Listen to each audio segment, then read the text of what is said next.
जो हम क्वेश्चन कर रहे हैं वो प्रोपोर्शनेट कैपिटल का है। इसका मतलब कि जो नया पार्टनर एडमिट हो रहा है फर्म के अंदर वो कितना कैपिटल लेकर आया उसको हमें कैलकुलेट करना है। वो फिगर जो है मिसिंग है। सेम क्वेश्चन हमने ऐसे ही जो है गुडविल के लिए भी किया था, हिडन गुडविल के लिए, कि वो कितना गुडविल का पैसा लेकर आया वो मिसिंग था। इसके अंदर कितना वो कैपिटल का पैसा लेकर आया वो मिसिंग है। ठीक है, तो दोनों का निकालने का तरीका लगभग सेम ही है।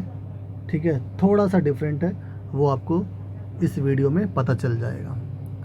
तो हम क्वेश्चन को स्टार्ट करते हैं। ठीक है, जैसे आप क्वेश्चन रीड करेंगे क्या लिखा है, A B and C were partners in a firm sharing profit and losses in the ratio 3:2:1। ठीक है, और उसके बाद आपको बैलेंस शीट गिवन, तो आपको ओल्ड रेशियो गिवन है। तो पहले मैंने सैक्रिफाइसिंग रेशियो का फॉर्मूला बना लिया।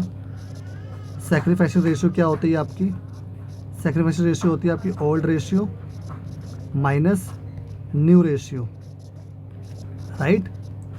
तो ओल्ड रेशियो किसकी गिवन है आपको? ए की, बी की और सी की, तो इन्हीं की सैक्रिफाइसिंग रेशियो भी निकलेगी आपको। ठीक है, तो ओल्ड रेशियो कितनी गिवन है? 3:1, तो बोले तो 3/6, 2/6 एंड 1/6। ठीक है, यहाँ तक कोई प्रॉब्लम आपको नहीं। न्यू रेशियो निकालनी नहीं है, इसके अंदर गिवन है। फर्स्ट पॉइंट आप देखिएगा, लिखा है the new profit sharing ratio between A B C and D will be 2:2:1:1। तो कितना हो गया? 2 2 4 1 5 1 6, तो 2/6, 2/6, 1/6 और डी का 1/6, राइट। तो जो सैक्रिफाइसिंग रेशियो निकली, ध्यान से देखना, ये 0, ये 0 और इससे कितना निकलेगा? 1/6। तो सैक्रिफाइसिंग रेशियो सिर्फ ए का निकल रहा है, बी और सी का नहीं निकल रहा। मतलब हम सैक्रिफाइसिंग रेशियो क्यों निकालते हैं कि गुडविल का पैसा कौन सा ओल्ड पार्टनर लेके जाएगा, तो गुडविल का पैसा यहाँ पे सिर्फ ए लेके जाएगा। ठीक है, बात समझ में आ गई? ठीक है, अब आगे बढ़ते हैं। तो हमने फर्स्ट पॉइंट कर लिया कि नई प्रॉफिट शेयरिंग रेशियो गिवन थी, उसके बेस पे हमने जो है सैक्रिफाइसिंग रेशियो निकाल ली। अब गुडविल ऑफ द फर्म कितना है? 90,000। ठीक है, गुडविल ऑफ द फर्म कितना है? 90,000। तो गुडविल ऑफ द फर्म, इसी को हम ट्रेड कर लेते हैं पहले। गुडविल ऑफ द फर्म कितना है आपके पास? 90,000। तो जो नया पार्टनर उसका कितना शेयर हो गया? D share in goodwill, D share in goodwill कितना हो गया बेटा? 90,000 का 1/6। ठीक है, तो कितना हो जाएगा ये? 15,000। इसको कौन लेके चल जाएगा? ये सिर्फ पैसा सिर्फ और सिर्फ जो सैक्रिफाइस कर रहा है पार्टनर ए, उसको मिलेगा। ठीक है, तो यहाँ लिखा मैंने, ध्यान से देखना, बाय प्रीमियम ऑफ गुडविल। ठीक है, ये कैश में होता है हमेशा। ठीक है, तो ये सिर्फ एक में अमाउंट डाल दिया मैंने 15,000। जगह कम है इसलिए मैं 1000 को के से डिनोट कर रहा हूँ। ठीक है, बात समझ में आ गई आपको? चलिए आगे बढ़ते हैं। अब क्या लिखा है? The market value of investment was ₹24,000। जो मार्केट वैल्यू है इन्वेस्टमेंट की वो कितनी है बेटा? 24,000। अब आपको देखना है आपको फ़ायदा हो रहा है या नुकसान हो रहा है। इन्वेस्टमेंट कितने की थी बैलेंस शीट में? आप देखिएगा बैलेंस शीट में इन्वेस्टमेंट जो थी वो 30,000 की, 24,000 हो गया, तो एसेट्स डिक्रीज हो रही। तो कहाँ आता है sir? Left side to investment. 6,000 का आपको नुकसान हो गया। ठीक है, machinery will be reduce to 29,000। Machine की जो वैल्यू है घटकर 29,000 हो गई। मशीन थी कितने की? 35,000 की, 29,000 हो गई। कितने का नुकसान हो गया सर? 6,000 का। तो टू मशीन कितनी हो गई बेटा? 6,000। ठीक है, a creditor 3,000 was not likely to claim the amount and hence to be return of.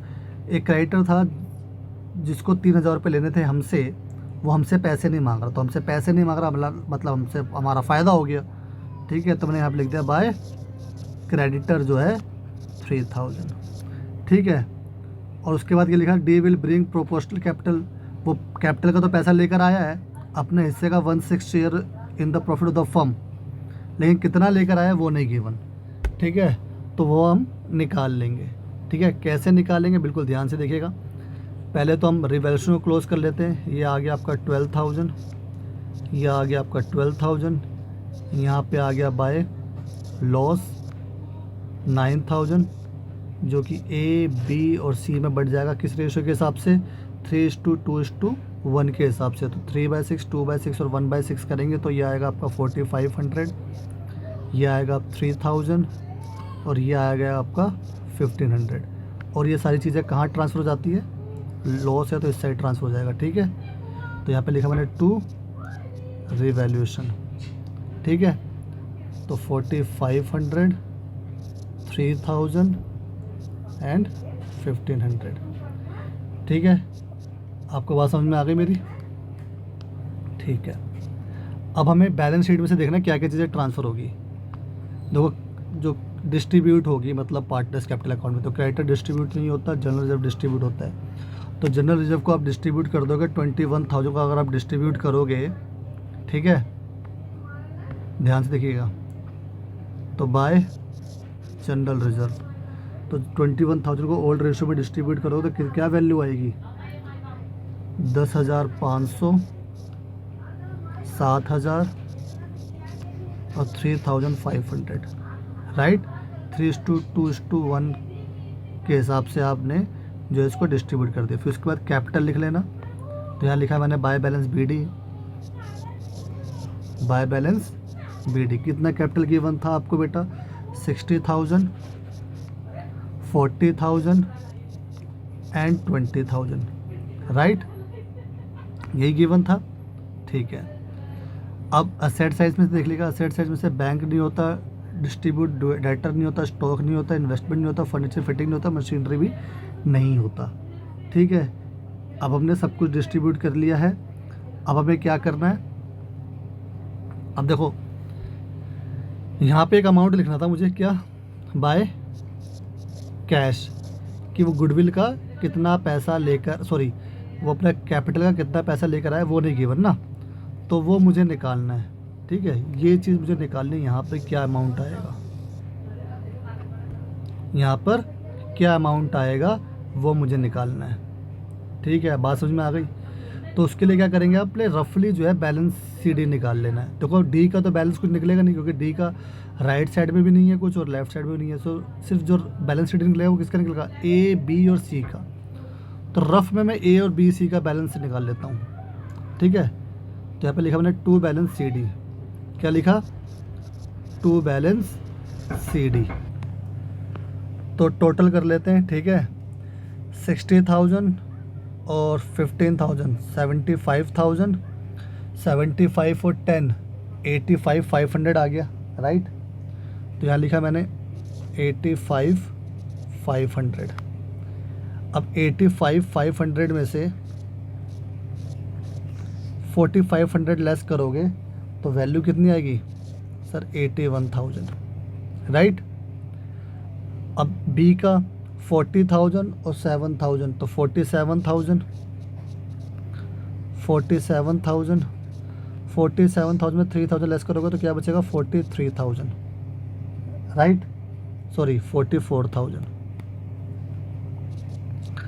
ठीक है, अब सी का 20,000 और 23,500 हो गया। तो यहाँ लिखा मैंने 23,500, 23,500 में से 1,500 लेस करोगे तो 22,000 बचेगा। ठीक है, मैंने बैलेंस सीडी निकाल लिया। अब देखो मैं निकाल रहा हूँ यहाँ पे कैपिटल ऑफ द फर्म निकाल रहा हूँ। ठीक है, क्या निकाल रहा हूँ, कैपिटल ऑफ द फर्म। जब मैं फर्म की बात कर रहा हूँ इसके अंदर ए और ये न्यू कैपिटल है, तो ए बी सी और डी की तीनों की कैपिटल, चारों की कैपिटल की बात कर रहा हूँ मैं। ठीक है, तो मेरे पास अभी न्यू कैपिटल सिर्फ 3 की है। किस किस की, ए बी सी की है ना बैलेंस सीडी में। कौन की, कितना कितना, 81,000, 44,000, ध्यान से देखना, 81,000, 44,000 और 22,000। कितना बचा, 0 0 0 4 2 6 1 7 8 2 10 4 14, 1,47,000 ये तीनों की ना। तो अगर मुझे टोटल कैपिटल निकालनी हो, क्या निकालनी हो, total capital of the firm निकालना हो, तो मेरे पास तीन की कैपिटल गिवन है, तो तीनों का मुझे वो पता होना चाहिए। क्या, प्रॉफिट शेयरिंग रेशियो। तो तीनों कितनी थी, अगर मैं सिर्फ 3 की बात करनी है आपने बस, ठीक है। तो अगर मैं सिर्फ 3 की बात करूं, इन 3 की, ठीक है, कितनी है बेटा, अगर मैं 3 की बात करूं तो 2 2 और 1 है, राइट। देखो मेरी बात ध्यान सुनना, बिल्कुल ध्यान सुनना मेरी बात। डी का कितना शेयर था, 1/6 था ना डी का शेयर। तो रिमेनिंग शेयर कितना बच गया, अगर मैंने लेट कर लिया, सपोज करो लेट कर लिया मैंने, लेट टोटल शेयर जो था 1 था, है ना। डी शेयर कितना था, 1/6। तो रिमेनिंग शेयर कितना बचा, रिमेनिंग शेयर कितना बचा सर, 1 - 1/6 कितना बचेगा, ये 5/6, राइट। मतलब 5/6 रिमेनिंग शेयर, मतलब ए और बी और सी का है ना ये 5/6, बात समझ रहे हो।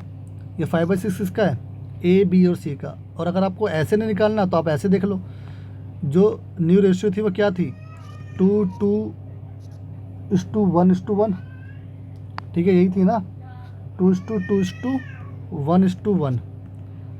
तो 2/6, 2/6, 1/6 और 1/6, राइट, यही थी ना। तो अगर मैं इन तीनों को जोड़ लूँ, 2 2 4 और 1 5, तो 5/6 बनेगा। क्या बनेगा, 5/6। और अगर आप ऐसे करोगे तो ऐसे भी 5/6 बनेगा। तो ठीक है, तो जो रिमेनिंग शेयर था ये 3 बंदों की कैपिटल थी, ए बी सी की। तो ए बी सी का अगर मैं कंबाइंड रेशियो की बात करूँ तो 5/6 आएगा, राइट। या तो आप ऐसे निकाल लो, टोटल शेयर को 1 ऐड कर लो, उसमें से डी का शेयर लेस कर दो, तो रिमेनिंग शेयर पता चल जाएगा आपको। या फिर जो न्यू शेयर थी, न्यू शेयर कितना था, न्यू शेयर था 2:2:1:1। सो 3 का काउंट कर लो, 3 का कितना हो गया, ए बी सी का 2 और 2 4 और 1 5, तो 5/6 हो जाएगा। ठीक है, इतनी बात समझ में आ गई आपको, ठीक है। अब मुझे क्या करना है, अब हमें तीनों का की कैपिटल गिवन है और तीनों का मुझे शेयर गिवन, तो शेयर का मैं रेसिप्रोकल कर दूंगा, ठीक है, तो मुझे टोटल कैपिटल पता चल जाएगी। ठीक है, तो मैंने 6/5 कर दिया, 5/6 था ना, तो मैंने 6/5 कर दिया। तो जब इसको आप 6/5 करेंगे, कैंसिल करेंगे, तो ये आपका आएगा 176,400। ठीक है, तो जिसका भी हमें अमाउंट गिवन होता है और उसी का हमें अगर शेयर गिवन होता है, तो शेयर का अगर हम रेसिप्रोकल करते हैं तो हमें टोटल वैल्यू पता चल जाती है। ऐसे मैंने गुडविल में भी किया था। ठीक है, टोटल कैपिटल निकालनी थी। अगर मान लो कोई नया पार्टनर है, वो 2 लाख रुपए लेकर आया और उसका शेयर था 1/5, उसका शेयर कितना था 1/5, तो उसका कैपिटल का अमाउंट भी गिवन है, उसका शेयर का अमाउंट भी गिवन है। तो अगर मुझे टोटल कैपिटल निकालनी हो तो इस कैपिटल को इसके शेयर के रेसिप्रोकल से मल्टीप्लाई कर दूंगा, मतलब 5 से मल्टीप्लाई कर दूंगा 5/1 से, तो मुझे टोटल कैपिटल पता चल जाएगी। तो सेम चीज़ यहाँ पर भी है। अगर मुझे ए बी सी की कैपिटल पता है, ए बी सी की कैपिटल पता है और ए बी सी का शेयर पता है, कंबाइंड शेयर 5/6 है, तो अगर मैं इसका रेसिप्रोकल कर दूंगा टोटल कैपिटल पता चल जाएगी। ठीक है, अब मुझे टोटल कैपिटल पता चल गई 176,400 और तीनों की कैपिटल कितनी थी 147,000, है ना। ध्यान से देखना, टोटल कैपिटल थी 176,400 और ए बी सी की कैपिटल कितनी थी, ए बी सी कैपिटल थी 147,000। तो जो बच गया वो डी की कैपिटल बच गई ना, तो डी की कितनी कैपिटल बची, इसमें से लेस कर दो, तो 29,400 बचा। ये डी की कैपिटल है, ये 3 ही कैपिटल है, 4 ही कैपिटल है ना। तो इसमें जो डिफरेंस हो गया वो मतलब डी की कैपिटल है। तो मतलब जो पैसा लेकर आया था वो बाय कैश, जो डी का लेकर आया था वो 29,400 था।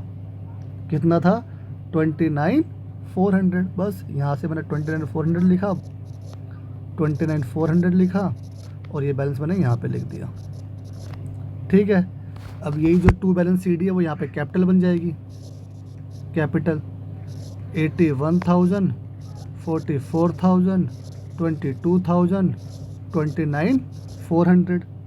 ठीक है, इन सबको टोटल करोगे कितना आ जाएगा 176,400। ठीक है, बात समझ में आ गई आपको, चलिए। अब इसके बाद हम देखते हैं कि क्या क्या चीज़ हमें बैलेंस शीट में लिखनी है। क्रेडिटर एज इट इज़ लिख दोगे आप, क्योंकि कोई नहीं, क्रेडिटर में चेंजेस था। 3000 क्रेडिटर्स जो है हमें का फ़ायदा हुआ था ना, तो क्रेडिटर 84,000 के थे, तो 3000 का हमें फ़ायदा हो गया, मतलब हमें 81,000 पे करना है क्रेडिटर के। ठीक है, तो यहाँ पे मैंने लिखा क्रेडिटर 81,000। ठीक है, जनरल रिजर्व डिस्ट्रीब्यूट हो गया था, कैपिटल मैंने लिख दी, नहीं कैपिटल। अब वहाँ पे आ जाओ बैंक, तो बैंक में कितना अमाउंट है 17,000। अब बाय वाली चीज़ें ऐड कर देना और टू वाली माइनस कर देना। पहले रिवॉल्यूशन में देखना कहीं टू में कुछ लिखा है, बाय में कहीं बैंक लिखा है, नहीं लिखा, टू में कहीं बैंक लिखा है, नहीं लिखा। पार्टनर्स कैपिटल अकाउंट में देखो, एक कैश ऐड करना है बाय में, और एक गुडविल का पैसा ऐड करना है, ये दो चीज़ें ऐड कर दी है। ठीक है, तो कितना कितना हो गया, 15,000 ये था और 29,400 ये था, तो 15,000 और 29,400।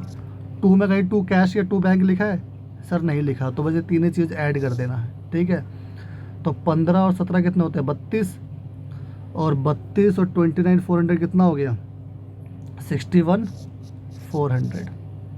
ठीक है, बैंक लिख दिया मैंने। डेटर में कोई चेंजेस था सर, नहीं, डेटर में कोई चेंज नहीं था, तो डेटर एज इट इज़ लिख दिया आपने। कितना 23,000। फिर उसके बाद स्टॉक में कोई चेंजेस था नहीं, तो स्टॉक भी हमने ऐसे एज इट इज़ लिख दिया। स्टॉक कितना था आपका 1,10,000। ठीक है, इन्वेस्टमेंट में चेंजेस था, इन्वेस्टमेंट 6,000 की आपकी कम हो गई थी, मार्केट वैल्यू जो बची है 24,000 बची है। फर्नीचर में कोई चेंजेस नहीं था, तो फर्नीचर आपने एज इट इज़ लिख लिया 10,000। मशीनरी के अंदर चेंजेस था, मशीनरी में क्या चेंजेस था, 6,000 की मशीन जो है रिड्यूस हो गई थी, तो 35,000 की मशीन थी, 6,000 की वैल्यू कम हो गई, तो 29,000 बचा। ये हमने टोटल कर लेना है। ठीक है, बैलेंस शीट का आपका इक्वल आएगा, यह आपका आएगा 257,400 अप्रॉक्स। ठीक है, तो आपने इस क्वेश्चन के अंदर क्या सीखा कि जो नया पार्टनर है, अगर वो कैपिटल का पैसा नहीं लेकर आया तो कैसे निकालना है। तो कुछ नहीं करना, आपने बैलेंस शीट ही निकाल लेनी है। ठीक है, और रिमेनिंग शेयर के रेसिप्रोकल से मल्टीप्लाई कर देना है। ठीक है, ये आपका प्रोपोर्शनल कैपिटल का क्वेश्चन है, बहुत ही इंपॉर्टेंट क्वेश्चन है। एक बार और वीडियो को देखना और इसको माइंड में सेटअप कर लेना अच्छे से, क्योंकि एग्ज़ाम पॉइंट ऑफ व्यू से बहुत इंपॉर्टेंट है।